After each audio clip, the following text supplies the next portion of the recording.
Hello everyone.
Hello everyone.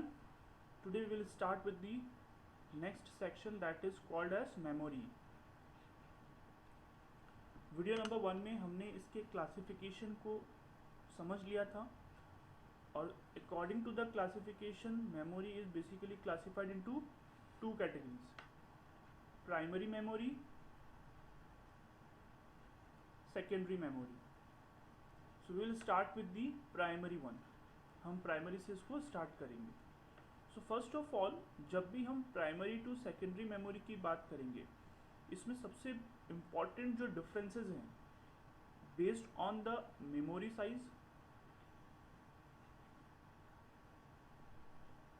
And second one is the speed और to से processing speed. It means जैसे जैसे हम प्राइमरी टू सेकेंडरी जाएंगे, मेमोरी साइज तो बढ़ता है बट प्रोसेसिंग और टू से स्पीड कम हो जाती है. तो प्लीज़ रिमेंबर, ये बड़ा इम्पॉर्टेंट पॉइंट है. जैसे फॉर एग्ज़ाम्पल आप जब किसी एक मोबाइल फ़ोन की बात करते हैं तो मोबाइल फ़ोन में आपके पास इनबिल्ट एक रैम होती है जो हमारी प्राइमरी मेमोरी है, लेकिन आप एक्सटर्नल मेमोरी भी फ़ोन के अंदर डलवा देते हैं, वो कहलाती है सेकेंडरी मेमोरी. इसका मतलब सेकेंडरी मेमोरी का साइज़ तो ज़्यादा है लेकिन स्पीड कम होती है. इसको हम समझेंगे वाई. लेकिन रैम आप लोगों के पास 2 GB, 4 GB and so on, आप लोगों ने इसको नोट किया होगा. तो जब भी हम रैम की बात करेंगे तो रैम एक प्राइमरी मेमोरी है और एक्सटर्नल मेमोरी वो सेकेंडरी मेमोरी होती है. तो in that way primary to secondary में सबसे इम्पॉर्टेंट जो डिफरेंस है वो इसी चीज़ का होता है. सो हम स्टार्ट करते हैं प्राइमरी मेमोरी के साथ में. सो प्राइमरी मेमोरी क्या है? फर्स्ट ऑफ ऑल, इसको समझने का सबसे सिंपल सा एक तरीका है. मान लेते हैं आप कोई एक लेटर लिख रहे हो, आपने पीसी ऑन किया और आपको कोई लेटर लिखना है. आप लेटर लिखना शुरू करते हो तो ये सबसे पहले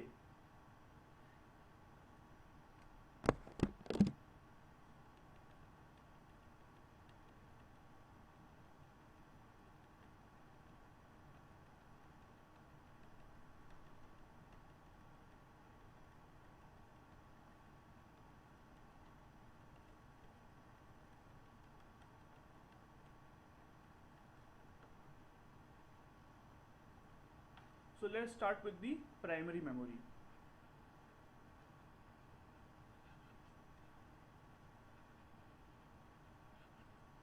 प्राइमरी मेमोरी को हम इंटरनल मेमोरी भी बोलते हैं.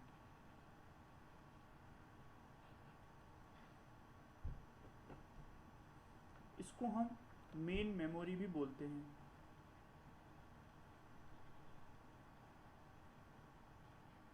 अब इसको इंटरनल क्यों बोल रहे हैं? क्योंकि ये इनबिल्ट होती है। आप भी अगर कोई मोबाइल खरीदते हो तो वो इनबिल्ट मेमोरी के साथ आता है, दैट्स वाई इसी को हम मेन मेमोरी बोलते हैं। तो प्राइमरी मेमोरी का क्लासिफिकेशन और टू स्पेसिफिकेशन क्या है? साइज तो हो गया कम, लेकिन इसकी प्रोसेसिंग होती है फास्ट। अब वाई फास्ट, इसको हम एक्सप्लेन करते हैं। बिकॉज हमने कल एक डायग्राम को समझा था वीडियो नंबर 1 में, अगर किसी ने नहीं भी देखा तो ज़रूर आप उसको देख लें। जब हम इनपुट करते हैं किसी सिस्टम के अंदर, तो कंप्यूटर में एक प्रोसेसर होता है जो उसे प्रोसेस करता है। तो प्रोसेसर में ही एक तरीके से प्राइमरी मेमोरी होती है। वैसे आपने देखा है कल मैंने डायग्राम जो बनाया था उसमें मैंने यहाँ पर मेमोरी को डिफाइन किया है। ओके, बट जब हम बात कर रहे हैं प्राइमरी मेमोरी की, तो प्राइमरी मेमोरी में ही रजिस्टर आता है। जैसा मैंने लेक्चर नंबर 1 में कहा था, हम रजिस्टर को बाद में डिफाइन करेंगे। तो इसका मतलब जो बाय डिफ़ॉल्ट जो डेटा सेव हो रहा है वो कहाँ हो रहा है? वो रजिस्टर में जाकर सेव हो रहा है, और रजिस्टर ही प्राइमरी मेमोरी का ही पार्ट होता है। तो किसी भी चीज़ को एग्जीक्यूट करने के लिए अगर हमें कहीं और जाना पड़ता है तो इसका मतलब टाइम ज़्यादा लगेगा, और अगर वो चीज़ हमें वहीं मिल जाए तो इसका मतलब हमें जो हमारा काम है वो बहुत स्पीडली हो जाएगा। इसको हम एक मोबाइल चार्जर से समझ सकते हैं। मान लेते हैं आपका एक मोबाइल चार्जर डिस्चार्ज हो चुका है और आपको 3rd फ्लोर पर उसको चार्जर को लेने जाना है मोबाइल चार्ज करने के लिए, तो आप 3rd फ्लोर तक जाओगे। इसका मतलब क्या है? टाइम ज़्यादा लग रहा है। लेकिन वही चीज़ आपको 1st फ्लोर पर मिल जाए तो इसका मतलब आपकी स्पीड फास्ट हो जाती है। सो दैट्स वाई जब भी हम प्रोसेसर पॉइंट ऑफ व्यू बात करते हैं तो processor is always a primary memory, जहाँ पर वहीं पर ही हम डेटा को सेव कर लेते हैं, और डेटा सेव होने के कारण हमारी स्पीड जो होती है वो फास्ट हो जाती है। आई होप आपको ये समझ में आ गया है, और नहीं भी आया है तो वापस से आप मुझे कमेंट बॉक्स में मेंशन करें, मैं वापस से इसको एक्सप्लेन करूँगा। तो इट मीन्स जब हम प्राइमरी मेमोरी की बात कर रहे हैं तो इसे इंटरनल मेमोरी बोलते हैं, और इसी को हम मेन मेमोरी बोलते हैं। ये इनबिल्ट होती है, ये बाय डिफ़ॉल्ट सिस्टम में आपको मिलती है। इस केस में साइज़ तो कम होता है लेकिन प्रोसेसिंग फास्ट होती है। इसको समझने के लिए वीडियो नंबर 1 में हमने ऑलरेडी एक्सप्लेन किया हुआ है कि जब कोई चीज़ प्रोसेसर में ही है और उसे हमें एग्जीक्यूट करना है तो इट मीन्स वो कंपेरेटिवली फास्ट होगा as compare to secondary memory. तो हमने इसके डिफरेंस को इस पर्टिकुलर डायग्राम की हेल्प से समझ लिया। आई होप आपको ये चीज़ समझ में आ रही है। ठीक है, अब जब हम बात करते हैं प्राइमरी मेमोरी की, तो primary memory is again classified into 2 different categories. First one is RAM. बहुत इंपॉर्टेंट है, बड़ा बेसिक कॉन्सेप्ट है, लेकिन क्वेश्चंस हमेशा पूछे जाते हैं। रैम को हम किस नाम से जानते हैं? Random access memory.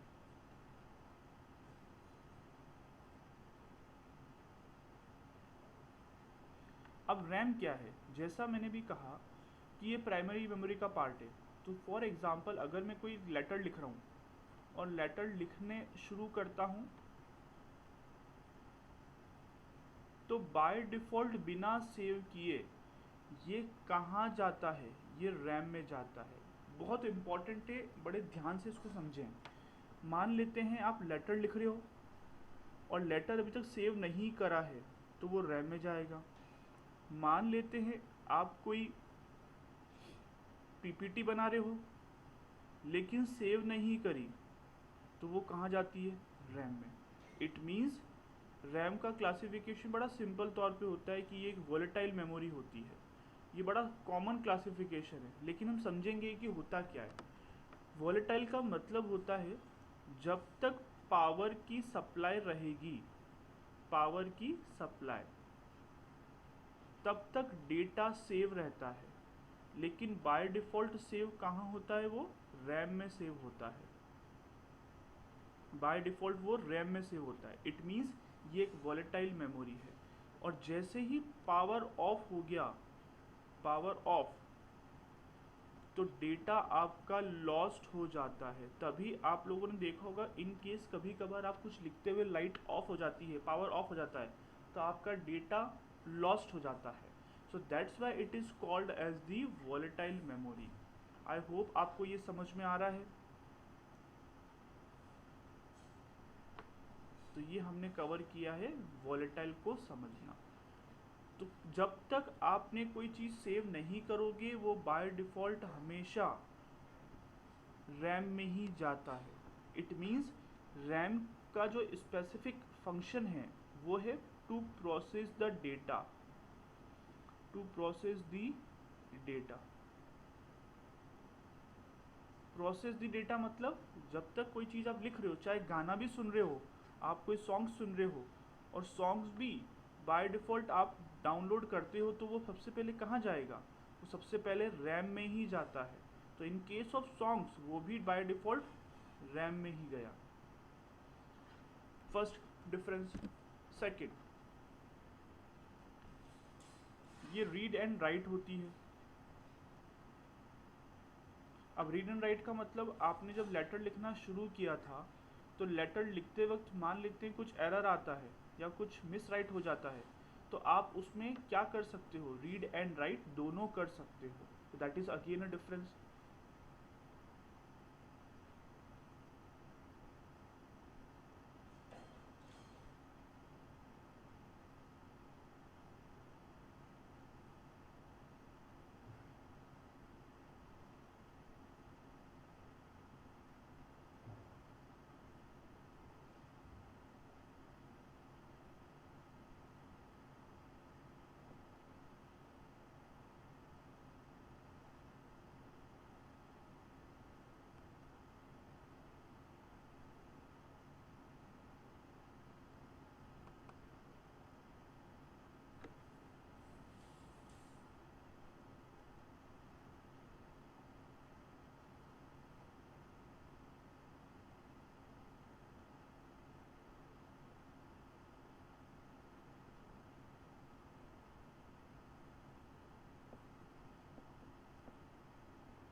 क्लियर है यहाँ तक? Next one. तो जैसे ही हम बात करते हैं किसी भी एक ऑपरेटिंग सिस्टम की, वैसे हम इसको आगे और भी क्लियर करेंगे। देखिए ऑपरेटिंग सिस्टम को भी हम इसकी हेल्प से समझ सकते हैं। हर एक डिवाइस में ऑपरेटिंग सिस्टम होता है। लाइक एंड्रॉयड एक ऑपरेटिंग सिस्टम है, माइक विंडोज़ एक ऑपरेटिंग सिस्टम है, मैक ओएस एक ऑपरेटिंग सिस्टम है। अभी केवल आप नाम समझें, इसको हम आगे चल के ज़रूर एक्सप्लेन कर लेंगे। तो जब भी हम एक ऑपरेटिंग सिस्टम की बात करते हैं तो आपने देखा होगा जब भी आप किसी एक सिस्टम का पावर ऑन करते हो तो पावर ऑन होने से लेकर स्क्रीन के डिस्प्ले तक आपको कुछ टाइम लगता है जिसमें कुछ शो होता है आपको। तो इसका मतलब ये टाइम जो बीच में ले रहा है, ये बीच का जो टाइम है, ये टाइम ही रोम से रैम में आने का होता है। It means operating system save तो होता है रोम में, अभी हम इसको समझेंगे, लेकिन कोई भी चीज़ प्रोसेस हो रही है तो प्रोसेस होने के लिए वो कहाँ आएगी? रैम पर आती है।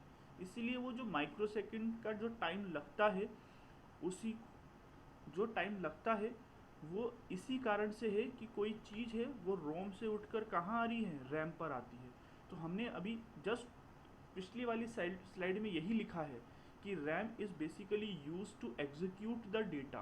तो कोई भी चीज़ कहीं पर भी रखी हो, चलने के लिए, एग्जीक्यूट होने के लिए वो रैम पर ही आती है। Now is it clear? Next one. Second one is ROM. ROM is what? Read only memory.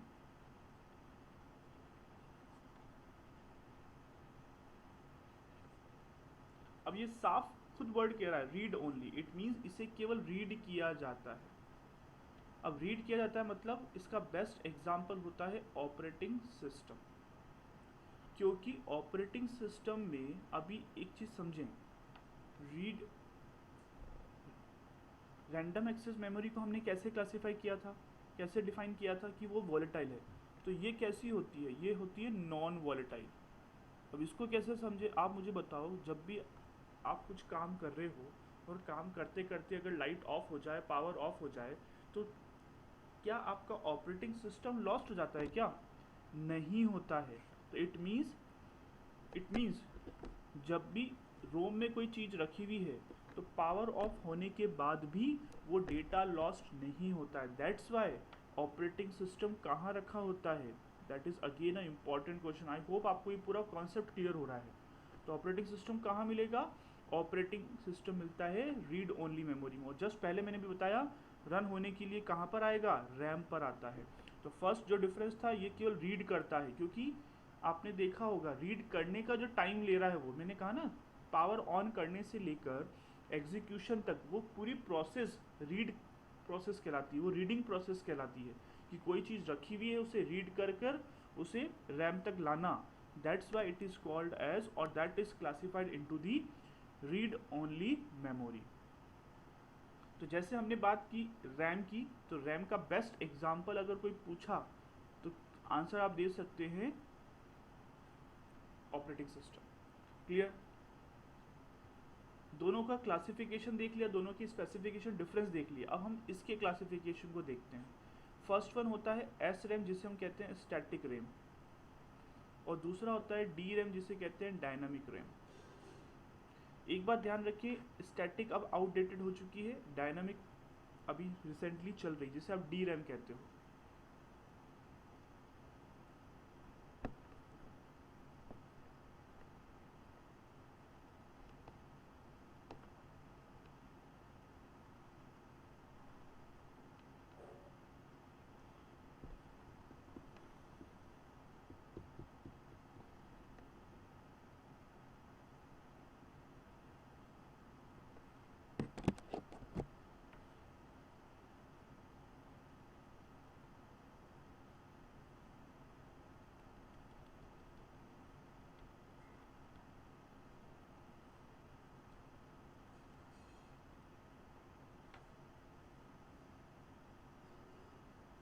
So now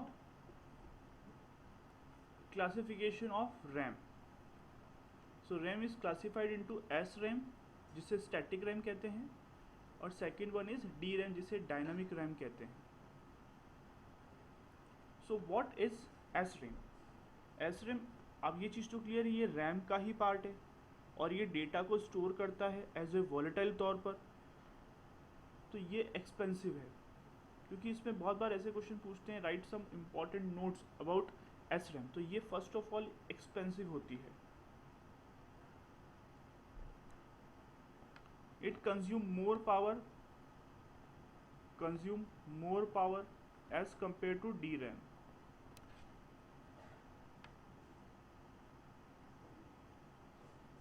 Because why it consume more power? इसका रीज़न ही यही है, because it use transistors. Transistors क्या हैं? ये एक तरीके के फिजिकल डिवाइसेस होते हैं जो डेटा को स्टोर करने में काम करते हैं। जैसे इनिशियली आपको याद हो तो CPU, जब कंप्यूटर्स का डेवलपमेंट हुआ था तो सबसे पहले वैक्यूम ट्यूब यूज़ होती थी। आपने देखा होगा ना, पिछले ज़माने में या थोड़े टाइम पहले अगर 2000s की बात करें तो पीछे कंप्यूटर के पीछे बहुत लंबा एक एरिया होता था। बड़े बड़े CPU जो होते थे आज भी वो रेलवे स्टेशंस पर या फिर कुछ बड़ी और पुराने गवर्नमेंट ऑफिस में मिल जाते हैं। तो वहाँ पर वैक्यूम ट्यूब यूज़ होती थी, लेकिन धीरे धीरे टेक्नोलॉजी के चेंज होने के कारण उसमें भी बहुत सारे चेंजेस आने शुरू हो गए। तो फिर बाद में ट्रांजिस्टर्स का यूज़ किया जाने लगा, फिर इंटीग्रेटेड चिप्स का यूज़ किया जाने लगा, और फिर आज की तारीख में प्लाज्मा यूज़ होता है। तो वही चीज़ है कि ये ट्रांजिस्टर्स को यूज़ करते हैं, ये फास्टर होता है।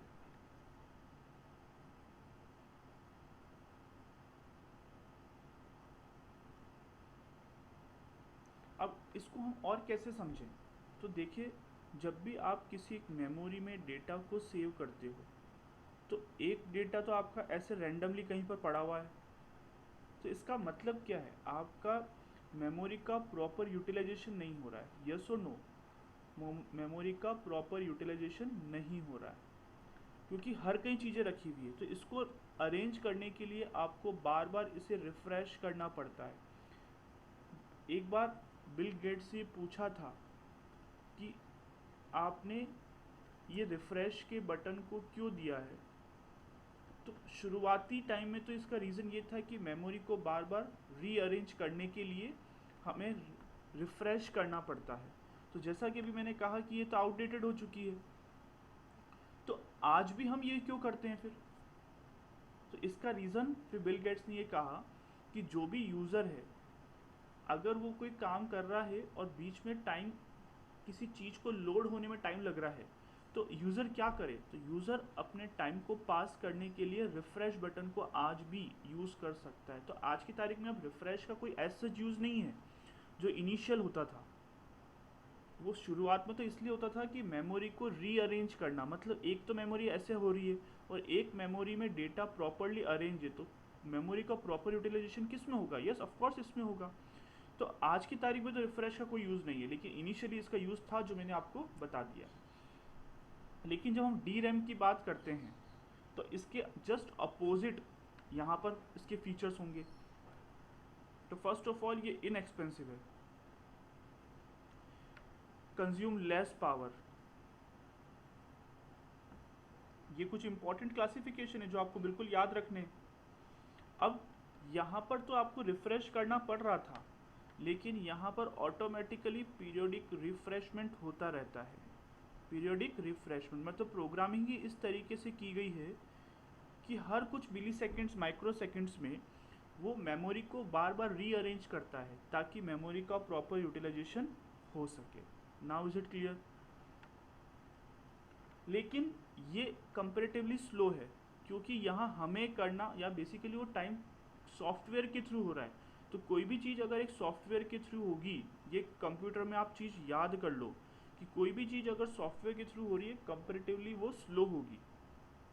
यस और नो? क्योंकि मैन्युअली अगर करेंगे तो कंपेरेटिवली इसकी स्पीड फास्ट होती है, लेकिन जब कोई चीज़ सॉफ्टवेयर की हेल्प से होती है तो हमेशा वो स्लो ही होती है। Now is it clear to everyone? I hope आपको ये पूरा कॉन्सेप्ट समझ में आ रहा है। तो यहाँ पर जब हमने कैपेसिटर ट्रांजिस्टर्स यूज़ किए, तो यहाँ पर जब यूज़ होता है तो वो कैपेसिटर्स का यूज़ होता है। Capacitors mainly high memory size होता है, हाई मेमोरी साइज होता है। ट्रांजिस्टर्स की मेमोरी साइज कम होती है, इट स्टोर लेस डेटा, लेकिन in case of capacitor it store large data as compare to the RAM. तो चीज़ें समझ में आ गई। तो सबसे इम्पॉर्टेंट जो पॉइंट है वो यही है कि डी रैम में यहाँ पर पीरियोडिक रिफ्रेशमेंट होता रहता है अकॉर्डिंग टू द सॉफ्टवेयर, लेकिन इस केस में हमें रिफ्रेशमेंट करना होता है। Now is it clear? चलिए आगे बढ़ते हैं। Next one is ROM. रोम का classification, first one P ROM. इसके हमने फुल फॉर्म्स को अपने वीडियो नंबर 1 में कवर कर लिया है। ई प्रॉम, डबल ई प्रॉम। अब प्रॉम क्या है? तो सबसे पहले जब चिप का डेवलपमेंट होना शुरू हुआ, आपको ये चीज़ तो क्लियर है, कंप्यूटर में जो भी चीज़ स्टोर हो रही है in the form of chip होती है। तो चिप बना तो दी, उसको मैन्युफैक्चर तो कर दिया, लेकिन मैन्युफैक्चर के बाद अगर इन केस कोई एरर आ जाता है तो एरर को डिबग नहीं किया जा सकता। डिबग एक कंप्यूटर वर्ड है, इसका मतलब उसे रेक्टिफाई नहीं कर सकते, उसे वापस से ठीक नहीं कर सकते। तो इसका मतलब क्या हुआ? नहीं कर सकते तो ये यूज़ एंड थ्रो हो गया। बट एक चीज़ आपको क्लियर है, use and throw long lasting नहीं होती है।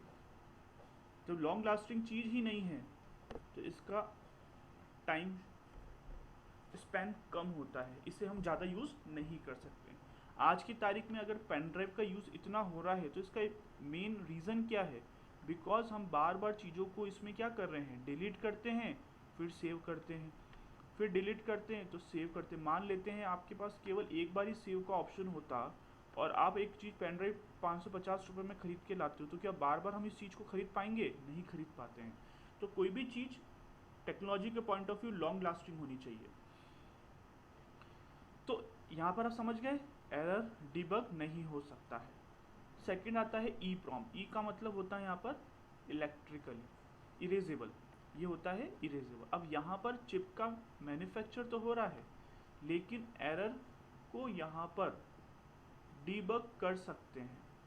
यहाँ पर डीबग नहीं हो रहा था, लेकिन यहाँ पर डीबग कर सकते हैं। इसका मतलब इसे रेक्टिफाई कर सकते हैं। और जब हम किसी चीज़ को रेक्टिफाई कर सकते हैं तो ठीक है, उसका टाइम स्पेन थोड़ा सा लॉन्ग लास्टिंग होगा, लेकिन यहाँ पर इरेजेबल है।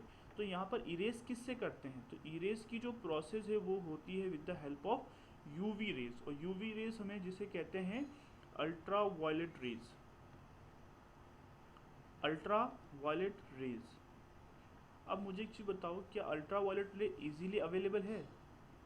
आप कहोगे सर सूरज आपको रोशनी दे रहा है, बट मुझे बताओ सूरज की रोशनी भी सुबह 7 बजे से शाम को 6 बजे तक रहेगी, फिर बाद में। तो इसका मतलब ये इजीली अवेलेबल नहीं है। तो इजीली अवेलेबल नहीं है तो अगेन इसका भी टाइम स्पेन कम ही होगा, ये भी जल्दी से आउटडेटेड हो जाती है। और ये भी कोई ऐसी चीज़ है ही नहीं कि मार्केट में जाओ और 50 रुपये की खरीद के ले आओ, मार्केट में इजीली अवेलेबल भी नहीं है, तो इसलिए ये भी अब आउटडेटेड हो चुकी है। थर्ड वन होती है डबल ई प्रॉम। अब डबल ई प्रॉम का ई का मीनिंग होता है यहाँ पे इलेक्ट्रिकली। तो अब मुझे चीज़ बताओ, इलेक्ट्रिकली तो ये इजीली अवेलेबल है। आपने इसलिए बहुत बार मोबाइल शॉप्स पर देखा होगा जहाँ पर कंप्यूटर पार्ट्स ठीक होते हैं, तो वहाँ साइड में एक छोटी सी कैबिन होती है जहाँ पर एक होल्डर की हेल्प से, इलेक्ट्रिक होल्डर की हेल्प से वो उसको ठीक कर रहे होते हैं। तो ठीक कर सकते हैं क्योंकि इलेक्ट्रिसिटी किसी भी कोने पर पहुँच सकती है। तो किसी भी कोने पर पहुँचना मतलब इजीली अवेलेबल हो जाना। इसलिए आज की तारीख में जो जो रोम यूज़ हो रही है वो होती है double E PROM. Now is it clear to everyone? किसी को कोई डाउट है?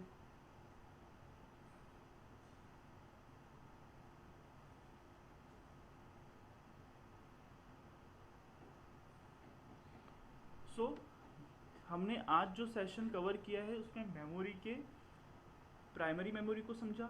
प्राइमरी मेमोरी में ही दो कैटेगरीज होती है, रैम और रोम।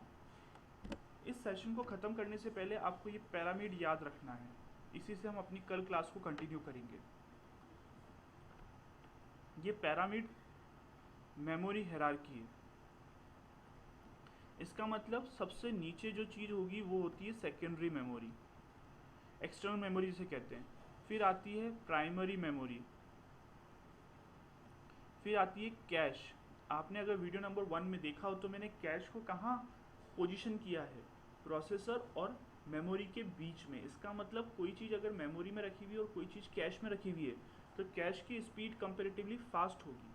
और सबसे ऊपर जो होता है वो होता है रजिस्टर, क्योंकि हमने ये चीज़ देखी है सीपीयू में ही, प्रोसेसर में रजिस्टर है, तो इसका मतलब इसका एग्जीक्यूशन टाइम सबसे फास्ट होगा। तो जब हम डाउन एरो कर रहे हैं तो साइज तो आपका बढ़ेगा, यस, लेकिन जब हम नीचे से ऊपर जाएंगे तो प्रोसेसिंग की स्पीड तो कम होगी ही होगी। तो प्रोसेसिंग स्पीड कम।